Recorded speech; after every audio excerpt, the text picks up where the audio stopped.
नमस्कार दोस्तों, आप सभी का स्वागत है हिंदी ज्ञान भंडार में। आज हम आपके लिए लेके आए हैं सामान्य हिंदी का प्रैक्टिस सेट। हम अपने प्रैक्टिस सेट में उन्हीं प्रश्नों को लेते हैं जिस टाइप के प्रश्न परीक्षा में बार बार पूछे जाते हैं, जिस कारण से यह वीडियो आपके लिए बहुत ही यूजफुल होने वाला है। इसको बिना स्किप किए अंत तक पूरा देखिएगा और वीडियो पसंद आने पे वीडियो को लाइक और शेयर जरूर करिएगा। आपका एक एक लाइक हमें मोटिवेट करता है ऐसी वीडियो बनाने के लिए। तो चलिए अब शुरू करते हैं। हाँ, तो पहला प्रश्न देखिए, कह रहा है प्रसून का पर्यायवाची है। ऑप्शन है वृक्ष, पुष्प, चंद्रमा और अग्नि। तो प्रसून का पर्यायवाची क्या होता है? प्रसून का पर्यायवाची आपका पुष्प होता है, ठीक ना। ऑप्शन बी वाला सही हो जाएगा। अगला प्रश्न देखिए, प्रश्न संख्या 2 कह रहा है छाती पर सांप लोटना मुहावरे का सही अर्थ है। ऑप्शन है डर जाना, सीने में दर्द होना, ईर्ष्या करना और चिल्लाना। देखिए कई लोग कहते हैं कि अरे हम उसको देखते हैं ना तो ऐसा लगता है कि हमारी छाती पर सांप लौट रहा है, मतलब कि उसको देख के लोग ईर्ष्या करते हैं, उसको देख के हम जलते रहते हैं।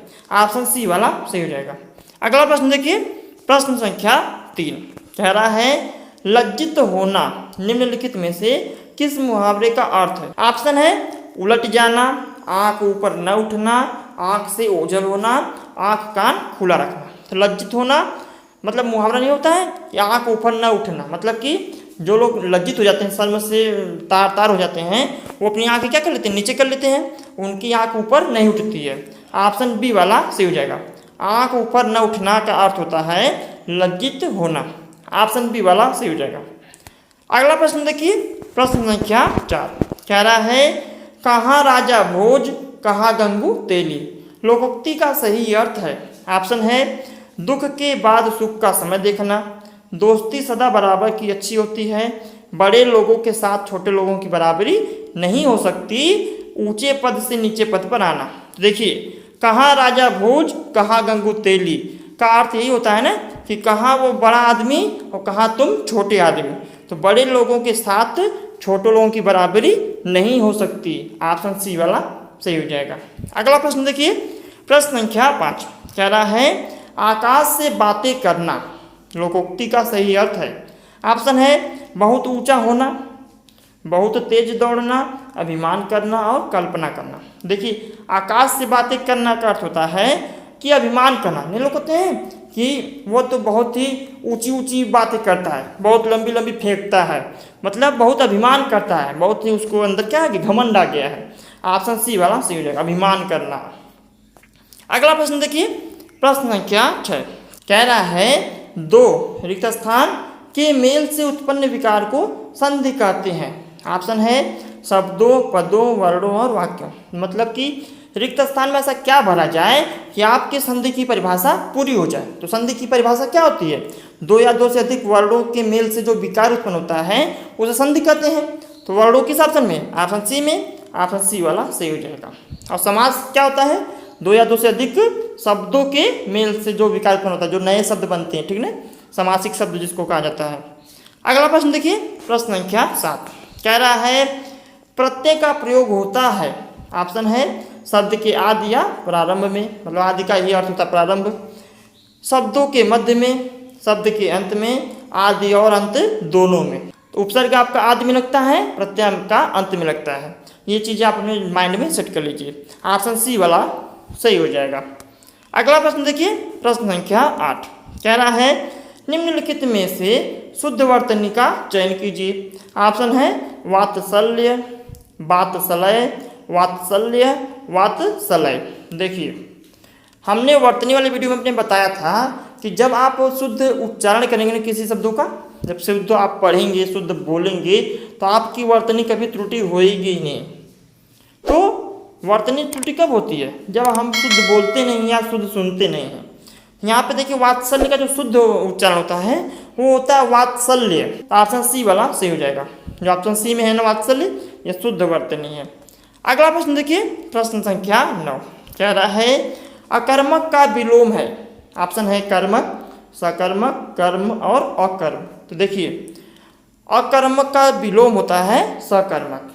अकर्मक मतलब बिना कर्म के, सकर्मक मतलब कर्म के साथ। ऑप्शन बी वाला सही हो जाएगा। अकर्मक सकर्मक क्रिया भी होती है ना, अगर ये भी आपके दिमाग में रहेगा तब भी आप ये प्रश्न सही कर देंगे। अकर्मक क्रिया, सकर्मक क्रिया। चलिए अगला प्रश्न देखते हैं। प्रश्न संख्या 10 कह रहा है आचार्य विश्वनाथ के अनुसार रस को काव्य की रिक्त स्थान कहा जाता है। ऑप्शन है शरीर, भेद, आत्मा, भाषा। तो आचार्य विश्वनाथ के अनुसार रस को काव्य की आत्मा कहा जाता है, ठीक ना। ऑप्शन सी वाला सही हो जाएगा। देखिए यदि आपको प्रैक्टिस सेट अच्छा लग रहा हो ना, आप प्रैक्टिस सेट को अभी से लाइक कर दीजिए। यदि आपने अभी तक हमारे चैनल को सब्सक्राइब नहीं किया ना, तो इसी प्रकार की यूजफुल वीडियो पाने के लिए हमारे चैनल को सब्सक्राइब भी कर दीजिए। अगला प्रश्न देखिए, प्रश्न संख्या 11 कह रहा है उपसर्ग में उप का अर्थ है। ऑप्शन है दूर, समीप, मध्य और इनमें से कोई नहीं। देखिए उपसर्ग में जो उप होता है ना, उप का अर्थ होता है समीप। ऑप्शन बी वाला सही हो जाएगा। अगला प्रश्न देखिए, प्रश्न संख्या 12 कह रहा है रंग शब्द से क्रिया बनती है। मतलब रंग शब्द को जब क्रिया का शब्द बनाएंगे तो क्या बनेगा। ऑप्शन है रंग वाला, रंगीन, रंगना और रंगाई। तो देखिए जब रंग शब्द को क्रिया बनाना पड़ेगा ना, क्रिया का शब्द बनाना पड़ेगा ना, तो क्रिया होनी चाहिए। क्रिया में कार्य होता है, तो यहाँ पे किससे शब्द से लग रहा है कि कार्य होगा। रंगना, जब आदमी रंगेगा तभी तो कार्य होगा। ऑप्शन सी वाला सही हो जाएगा, रंगना। रंगना आपकी क्रिया है। अगला प्रश्न देखिए, प्रश्न संख्या 13 कह रहा है कृषाणु शब्द का अर्थ है। ऑप्शन है कृष्ण, कंस, अर्जुन और आग। तो कृषाणु का अर्थ होता है आग। ऑप्शन डी वाला सही हो जाएगा। चलिए अगला प्रश्न देखते हैं, प्रश्न संख्या 14 कह रहा है वर्तनी की दृष्टि से सही शब्द है। ऑप्शन है अट्टालिका, अटालिका, अट्टालिका, अट्ठालिका। देखिए जो आपकी शुद्ध वर्तनी है ना, ऑप्शन ए वाली है। अट्टालिका जो का शुद्ध शब्द इसी प्रकार से लिखा जाता है। ऑप्शन ए वाला सही हो जाएगा, अट्टालिका। अगला प्रश्न देखिए, प्रश्न संख्या 15 कह रहा है निम्नलिखित में से क्रिया विशेषण कौन सा है। ऑप्शन है अरे तुम यहाँ कैसे, गणेश जोर जोर से पढ़ता है, तुम्हारे पीछे रमेश बैठा है, सुबह तुम पार्क की ओर क्यों जा रहे थे। देखिए अब यहाँ पे कौन से ऑप्शन में आपको क्रिया विशेषण का बोध हो रहा है। पढ़ना एक क्रिया है, पढ़ना एक क्रिया है ना। जब आदमी पढ़ना क्रिया की विशेषता बताएगा तभी तो क्रिया विशेषण होगा। यहाँ पे देखिए कह रहा है ना कि गणेश जोर जोर से पढ़ता है, तो यहाँ पे पढ़ना क्रिया की विशेषता बता रहा है जोर जोर से। वो कैसे पढ़ता है, जोर जोर से पढ़ता है, विशेषता प्रकट हो रहा है ना। ऑप्शन बी वाला सही हो जाएगा। और इन बाकी तीनों में क्रिया विशेषण नहीं है। अगला प्रश्न देखिए, प्रश्न संख्या 16 कह रहा है भाषा के शुद्ध रूप का ज्ञान किससे होता है। मतलब कि किसी भी भाषा को, हिंदी जरूरी नहीं है, कोई भी भाषा हो, यदि उसको शुद्ध रूप से जानना रहेगा तो उसका ज्ञान किससे होगा। ऑप्शन है लिखित भाषा से, लिपि से, व्याकरण से और इनमें से कोई नहीं। देखिए किसी भी भाषा का अगर आपको शुद्ध रूप से ज्ञान चाहिए ना, तो आपको उसका व्याकरण पढ़ना पड़ेगा, उसका ग्रामर। हिंदी हो गया, इंग्लिश हो गया, कोई भी हो गया, आप व्याकरण पढ़ के ही उस भाषा का शुद्ध रूप का ज्ञान प्राप्त कर सकते हैं। ऑप्शन सी वाला सही हो जाएगा। अगला प्रश्न देखिए, प्रश्न संख्या 17 कह रहा निम्नलिखित में से कौन ट वर्ग में नहीं है। ऑप्शन है ध, ठ, ड और अड़ा। तो देखिए ट वर्ग में 5 अक्षर होते हैं ना, सभी वर्ग में 5 अक्षर होते हैं। तो जो आपका ध है ना, ध आपका ट वर्ग में नहीं आता है, ये आपका त वर्ग में आता है। ऑप्शन ए वाला सही हो जाएगा। और बाकी ये तीनों ट वर्ग में आते हैं। अगला प्रश्न देखिए, प्रश्न संख्या 18 कह रहा है इनमें से किस वर्ग में सभी शब्द पर्याय नहीं है। ऑप्शन है दक्ष, कुशल, निपुण, शेख, साई, चक्रपाणी, चतुरानन, विधि, विरचि, विधवा, त्रास, भय, भीति। तो देखिए जो आपका ऑप्शन बी है ना, शेख, साई, चक्रपाणी, चतुरानन, ये तीनों एक ही शब्द के पर्यायवाची शब्द नहीं हैं, ये तीनों अलग अलग हैं। ऑप्शन बी वाला सही हो जाएगा। बाकी ये तीनों ए, सी, डी सही है, ठीक है। अगला प्रश्न देखिए, प्रश्न संख्या 19 कह रहा है वृक्ष से पत्ते गिरते हैं। इस वाक्य में वृक्ष से में कौन सा कारक है। ऑप्शन है कर्म कारक, अपादान कारक, करण कारक और अधिकरण कारक। तो देखिए हमने बताया है, अधिकतर बार बताते हैं, जब जब आता है ऐसा प्रश्न कारक वाला हमेशा बताते हैं कि जहाँ पे आपको समीपता का बोध हो, जहाँ पे निकटता का बोध हो, वहाँ पे आपका करण कारक होगा। जहाँ पे आपको अलगाव का बोध हो कि आपको जैसे दूर हो रहा है, वहाँ पे आपको अपादान कारक का होगा। क्यों ऐसा बताते हैं, क्योंकि दोनों कारक की विभक्ति एक ही होती है से।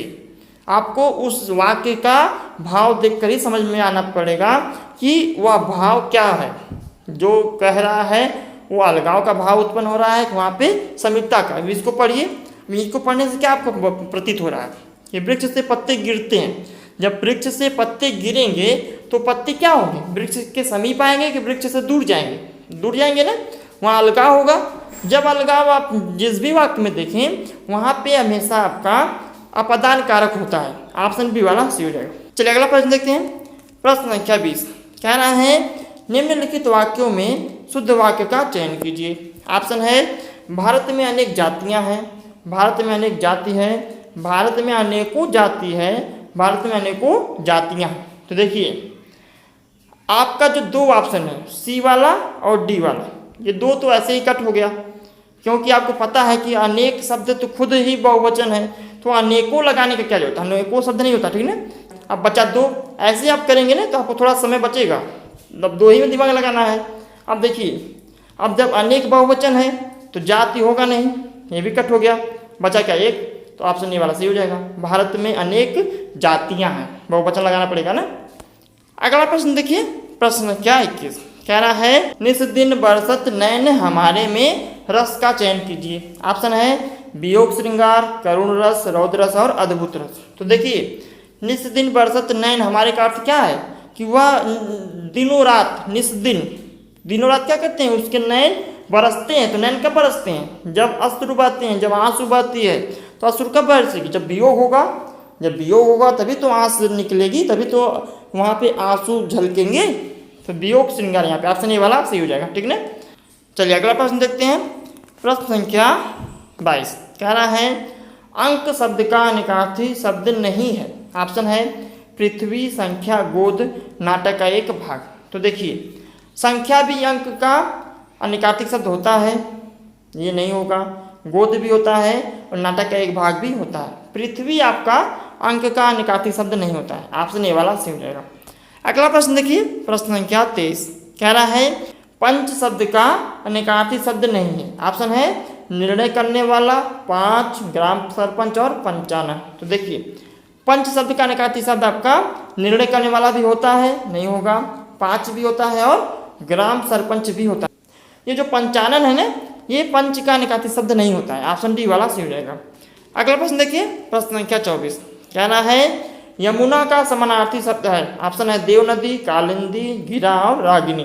तो देखिए यमुना का समानार्थी शब्द आपका होता है कालिंदी, कालिंदी को भी यमुना ही कहा जाता है, ठीक है ना, ऑप्शन बी वाला सही हो जाएगा। अगला प्रश्न देखिए, प्रश्न संख्या 25 जो कि हमारा अंतिम प्रश्न है, उसके बाद आपको अपना प्रश्न मिलेगा।